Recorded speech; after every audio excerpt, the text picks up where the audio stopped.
안녕하세요, 여러분. 위드맘스쿨입니다. 최근 국가 차원에서는 임산부 가족, 그리고 배우자를 대상으로 정말 많은 복지 혜택을 제공하고 있는데요. 그 중에서도 오늘은 소득 기준이 없는 모두 다 받을 수 있는 복지 혜택을 자세하게 정리해 보았습니다. 그리고 소개해드리는 복지 혜택 중에는 기간이 한정되어 있는 혜택들도 있으니까요. 영상 끝까지 꼭 꼼꼼하게 확인하시고 최대 3,147만 원의 혜택 받아가시길 바랍니다. 제일 먼저 소개해드릴 복지 혜택은 첫 만남 이용권입니다. 많은 산모님들께서 임신하셨을 때 진료비 지원 제도로 국민 행복카드를 모두 발급받으셨을 텐데요. 그것의 바우처 형식으로 100만 원이 지급되었습니다. 이것도 마찬가지로 똑같이 바우처 형태로 200만 원이 지급되는 형식인데요. 지급액은 초산이냐 경산이냐에 따라 달라지고요. 첫째의 경우 200만 원, 둘째의 경우 무려 300만 원을 받을 수 있는 제도입니다. 만약 초산 때 쌍둥이를 낳으셨다면 첫째와 둘째를 한 번에 낳으셨다고 판단해서 총 500만 원이 한꺼번에 지급되는데요. 이 복지제도는 현금 지급이 아니라 바우처 형식이기 때문에 사용 기한 안에 모두 사용하셔야 되시고요. 금액이 남았다면 이 금액을 사용할 수 없게 되는데요. 때문에 사용 기한 날짜가 매우 중요하며 사용 기한은 바우처 200만 원이 들어온 날로부터 우리 아이의 출생일에서 만 1년까지 사용이 가능합니다. 예를 들면 아이가 2025년 3월 7일에 태어났고요. 바우처를 2025년 3월 20일에 지급받았다면 사용 기한은 2025년 3월 20일부터 2026년 3월 6일 자정까지 인정이 되는 건데요. 그러니까 포인트를 받은 날로부터 우리 아이의 다음 생일 바로 전날까지 사용할 수 있는 혜택입니다. 신청 방법은 여러 가지 서비스가 있지만 그 중에 가장 편한 방법이 행복출산 원스톱 서비스를 이용하는 방법인데요. 행복출산 원스톱 서비스란 우리 아기 출생 신고를 하실 때 처음 말씀드린 것처럼 첫 만남 이용권, 그리고 뒤에 제가 말씀드릴 부모급여와 아동수당, 그리고 지자체별로 제공하는 지자체 지원금까지 한 번에 신청이 가능한 제도인데요. 방문 신청하실 경우에는 출생신고하러 가실 때 행정복지센터, 즉 주민센터에 방문하셔서 우리 아기 출생신고를 하면서 같이 신청을 하시면 되시고요. 온라인으로 신청을 하실 경우에는 대법원 전자등록 가족관계 시스템을 통해서 출생신고를 한 후에 출생신고가 완료되면 정부 24에서 행복출산 원스톱을 검색하시면 바로 신청이 가능합니다. 만약 출산 전에 국민행복카드를 발급받지 않으셨거나 해지를 하셨다면 서비스 신청하기 전에 꼭 발급을 받아주시고요. 가장 중요한 바우처 사용처인데요. 우리가 임신 때 받았던 그 바우처는 사실 사용할 수 있는 곳이 병원이나 약국 이런 데밖에 없었잖아요. 근데 이 첫 만남 이용권은 온라인, 오프라인 모두 다 사용 가능하시고요.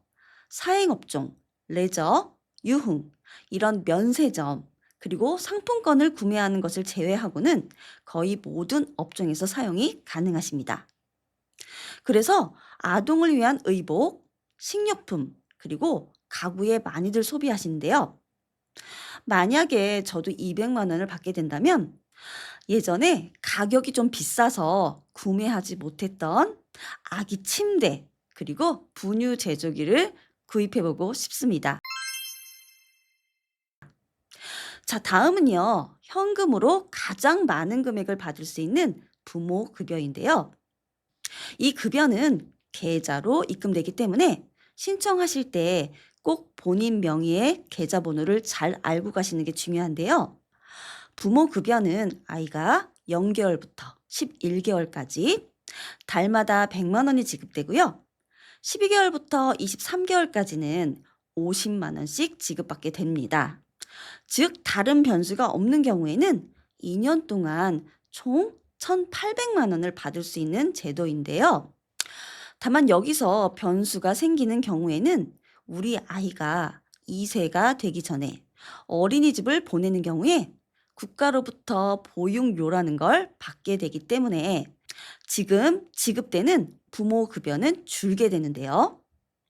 예를 들어 아이가 0에서 11개월 사이에 어린이집에 가게 된다면 월 46만 원을 현금으로 받게 되시고요. 12개월부터 24개월 사이에 어린이집에 가게 된다면 월 2.5만 원을 현금으로 지급받게 되시는 겁니다. 그리고 서비스도 앞에서 말씀드렸던 행복출산 원스톱 서비스에 들어가기 때문에 출생신고 하실 때 한 번에 신청까지 해주신다면 잊지 않고 바로 신청할 수 있겠습니다. 다음은 아이에게 지급되는 아동수당입니다. 이 복지 혜택은 가장 오랜 기간 받을 수 있는 복지 제도인데요. 아동수당은 아이가 만 8세가 되기 직전까지 월 10만 원씩 받게 되어서 총 960만 원을 받을 수 있는 제도이고요. 역시 첫 만남 이용권, 그리고 부모 급여와 마찬가지로 행복출산 원스톱 서비스로 신청이 가능하니까 잊지 말고 신청해 주시면 되실 것 같습니다. 자, 이 복지는요, 정말 중요한데요. 우리 아이에게 증여하실 때 증여세 걱정 없이 960만 원의 시드머니를 만들어 줄 수 있기 때문입니다. 미성년의 경우 10년간 2천만 원을 부모로부터 증여세 없이 비과세로 증여받을 수 있기 때문인데요. 이때 아동수당을 부모의 계좌로 먼저 받으시고요. 그 이후에 아이의 계좌로 넘기는 경우에는 960만 원이 그 비과세 2천만 원에 들어가기 때문에 추후 아이에게 비과세로 증여할 수 있는 돈이 줄어버리게 되는 겁니다.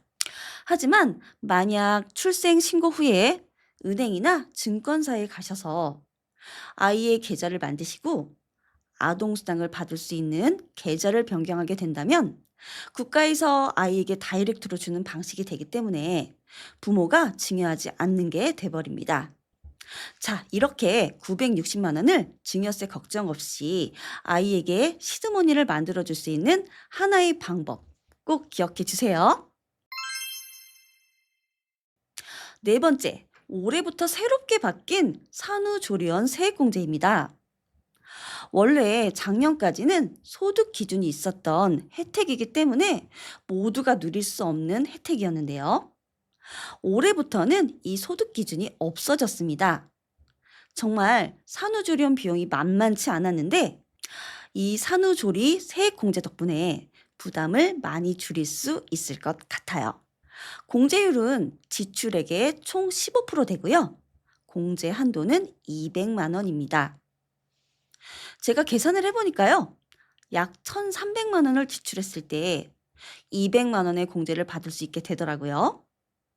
그렇기 때문에 1,300만 원 이상의 산후조리원 비용부터는 200만 원 이상의 혜택을 받기는 어렵습니다. 예를 들어 산후조리원 비용이 405만 원이라면 그중에 15%를 공제받게 되니까요. 60만 원을 돌려받을 수 있다는 건데요. 이게 세액 공제이기 때문에 누구 명의로 결제하느냐에 따라 매우 중요한 일인 것 같습니다. 만약 전업주부시라면 산후조리원 비용은 남편 카드나 남편 명의의 현금 영수증으로 받으시고요. 이후에 회사에서 연말정산하실 때 한 번에 받는 것이 가장 편리한 방법인 것 같습니다. 그래서 맞벌이냐 외벌이냐에 따라 누구의 명의로 결제를 하느냐도 생각해 보시면 정말 좋으실 것 같은데요. 신청 방법은 따로 없고요. 연말정산하실 때 의료비 세액 공제하는 카테고리로 들어가셔서 세액 공제를 받으시면 되던데요.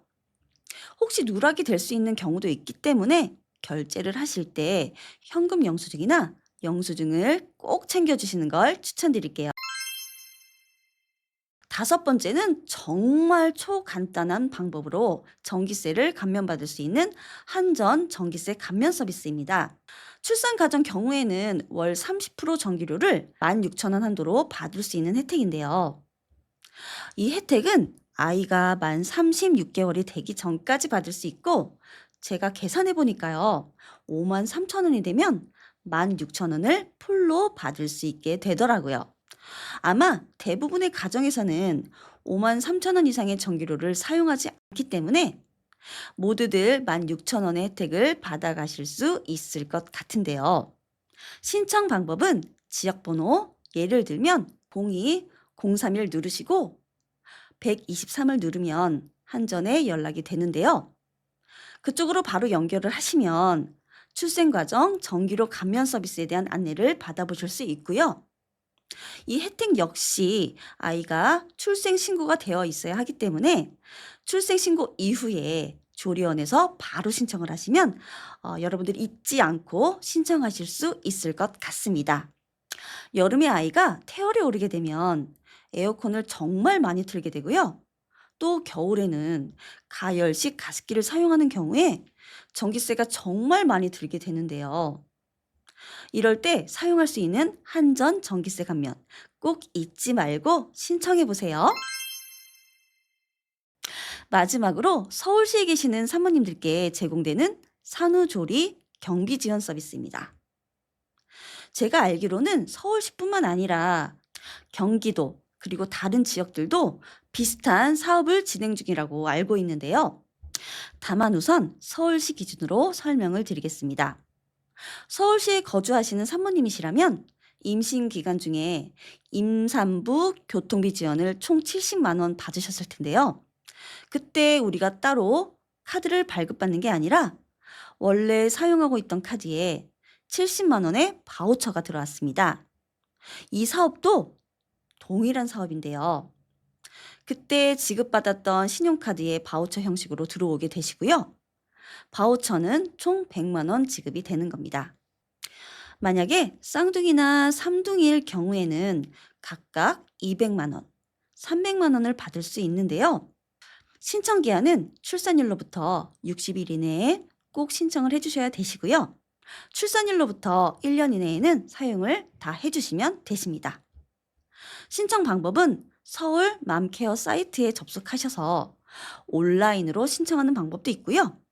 동주민센터에 방문하셔서 오프라인으로 신청하는 방법이 있는데요. 이 혜택도 출생신고가 꼭 필요하기 때문에 출생신고 이후에 진행하시면 되실 것 같습니다. 산후조리 비용 바우처는 산후조리를 위해 만들어진 사업이기 때문에 사용처가 조금 제한되어 있는데요. 제일 먼저 산모, 신생아 건강관리 서비스에서 본인 부담금을 바우처로 결제할 수 있고요. 또 의약품과 건강관리식품을 구매하시는데 사용할 수 있습니다. 또 이런 양약만 아니라요. 한약 조제까지도 사용할 수 있다고 알아두시면 좋으실 것 같습니다. 자, 마지막으로 제가 알기론 이 카테고리로 많이 사용하시는 것 같은데요. 바로 산후운동 수강 서비스입니다. 이 산후운동 수강 서비스는 몸 건강과 마음 건강 이렇게 두 가지 카테고리로 나눠져 있는데요. 몸 건강에서는 당연히 운동, 예를 들면 필라테스나 요가가 될 수도 있고요. 또 체형 교정이나 마사지와 같은 붓기 관리에 사용할 수 있습니다. 마음 건강에는 산후 우울증을 위한 심리 상담에 사용할 수가 있습니다. 산후 도우미를 신청하지 않으신 경우라면 세 번째 카테고리인 산후 운동 관리 서비스에서 100만 원을 사용하시기도 하는데요. 제가 찾아보니까 이런 마사지 붓기 관리 업체에서는 이 100만 원 한도로 패키지를 만들어서 프로모션을 진행하고 있더라고요. 그러니까 만약에 붓기 관리나 체형 관리에 관심이 많으신 분들이시라면 이런 프로모션을 이용해 보셔도 정말 좋으실 것 같습니다. 자, 이렇게 총 6가지의 2025년 소득 제한이 없는 출산 혜택을 알아보았는데요. 제가 말씀드린 이 6가지 혜택을 모두 받게 되신다면 최대 3,317만 원의 혜택을 보실 수 있습니다. 그러니까 출생 신고 후 꼭 잊지 마시고요. 혜택 모두 챙겨 가시기 바라고요. 이미 알고 계셨거나 새롭게 알게 되신 부분이 있으시다면 이 영상이 여러분들께 조금이나마 도움이 되셨길 바라고요. 임신 출산 관련 혜택이 좋아지긴 했지만 일부 지자체에서만 진행하거나 아직 아쉽게 느껴지는 부분들이 많지만, 자, 그럼 다음 영상에서 더욱 유익한 정보 그리고 재미있는 영상으로 인사드리고요. 마지막으로 위드맘스쿨 좋아요, 구독, 신청까지 모두 부탁드릴게요. 감사합니다.